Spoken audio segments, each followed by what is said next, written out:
Faudrait que ñun ñëpp en termes du moins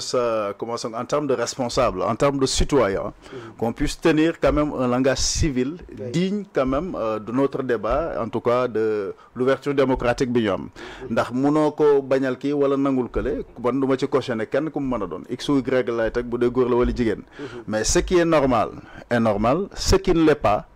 malheureusement n'est pas normal. Si c'est le cas nag ku mu mën a doon muy man muy sama morom bu mu waxoon ba taxis waaw ndax booy wax da ngay musu ci iblis ndax iblis da lay dugal ci lu bari mais boo waxee ba taxis bul jombale sa bopp nga ne lii man maa ko wax jéggalu jëm du nangam parce que bu ñu la netee offense au premier ministre ça n'existe pas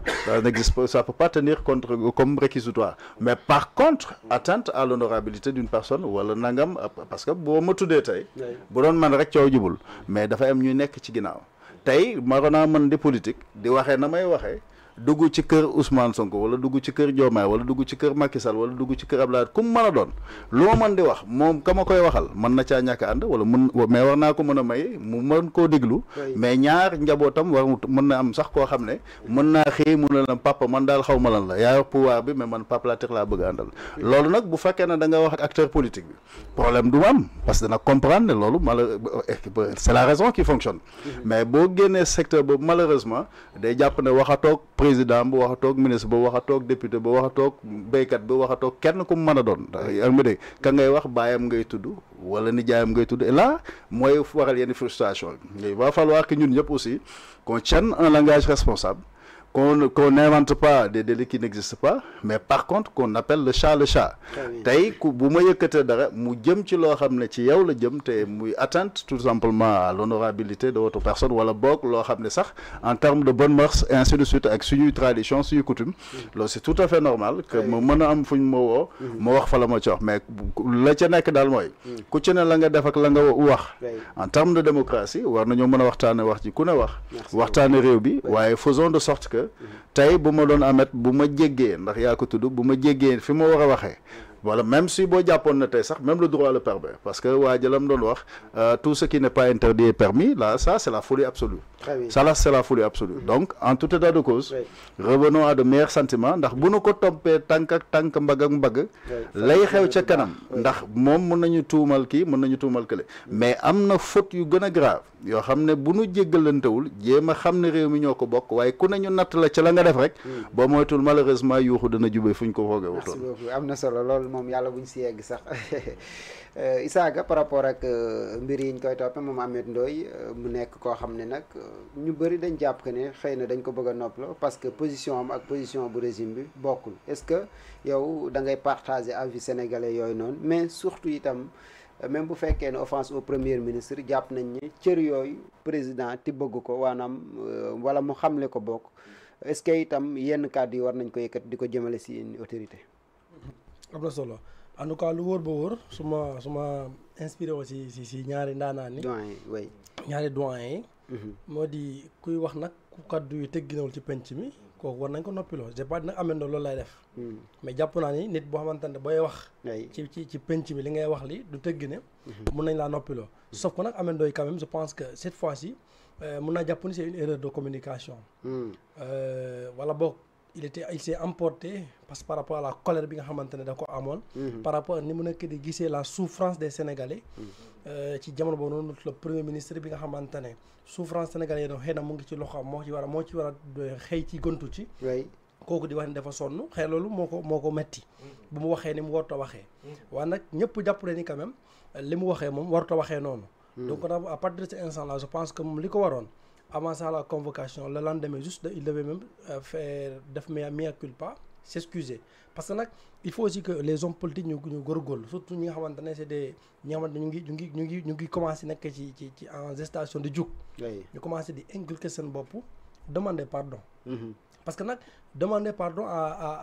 au premier ministre Ousmane Sonko ce n'est pas du wàññi sa bopp de en fait c'est loolu mooy humanisme si nit maam nit nga def erreur reconnaître sa erreur ba pare boole ji di baalu loolu ce sont les grands hommes qui font ça donc nag nangu nañ loolu vraiment côté boobu noonu moom il a complètement fauté même bu dee du affaire offense au premier ministre mais wax ko sax moom si boppam dafay suufal boppam parce que il faut toujours parfois je le dis maanaam boo naree wax dara man damay préférer souvent tu te mets à la place de la personne bi ngay adressé wu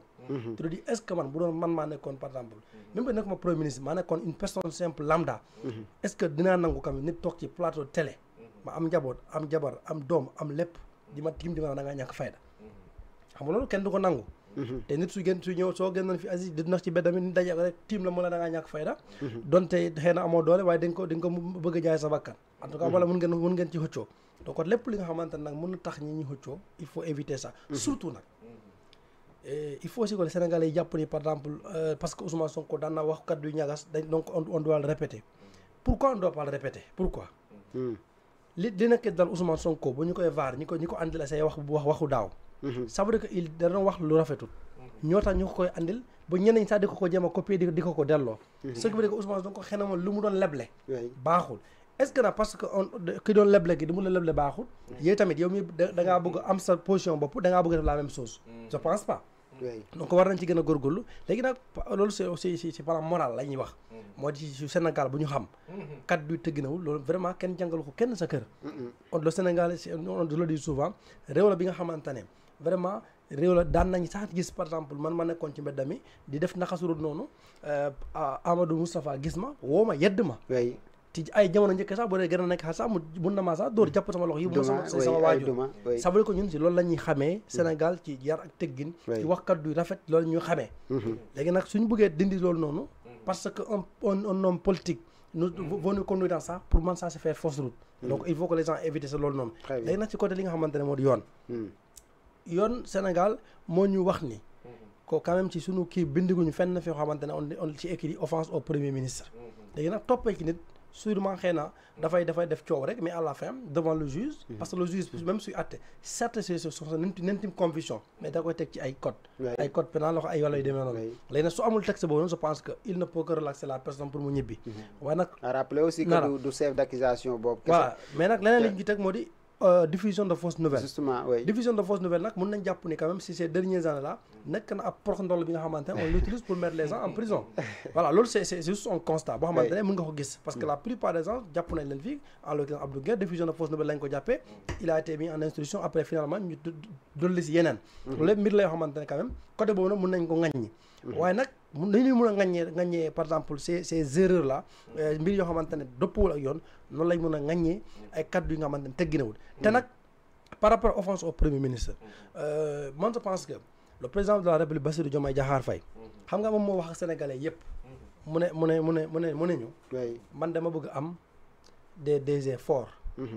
bëgg naa am des ministres forts et un premier ministre super fort je pense que moo ñu ko wax léegi nag quand vous voulez avoir un premier ministre super fort te yàlla def ni aussi c'est un premier ministre bi nga xamante ne yow bu dee li ngay en tout cas li nga wax moo di sa poste fa nga toog ni moom nga ko gën a yéene am nga possibilité puisque jox ko sa yenn prérogative bu boobaa bis bu ñu demee ci kanamu le juge débat du am offense au premier ministre c'est day nekk loo xamante ne lu concret la écrit noir sur blanc ñu promulgué ko ñëpp gis ko bu boobaa nit ñi dañ mën a noppalu si ce débat perpétuel boo xamante ne ku wax Ousmane Sonko rafet nga ñu jàpp la offense au premier ministre et à la fin juge boo ci demee da lay mujj bàyyi donc débat bu ci nekk moom côté boobu noonu débat bu ci nekk di plané pour man Diomaye moo ko bëgg a plané loo te nag su ko bëggee arrêté tey de mën na ko arrêté débat boobu noonu jeex léegi nag je termine par lancer waaw par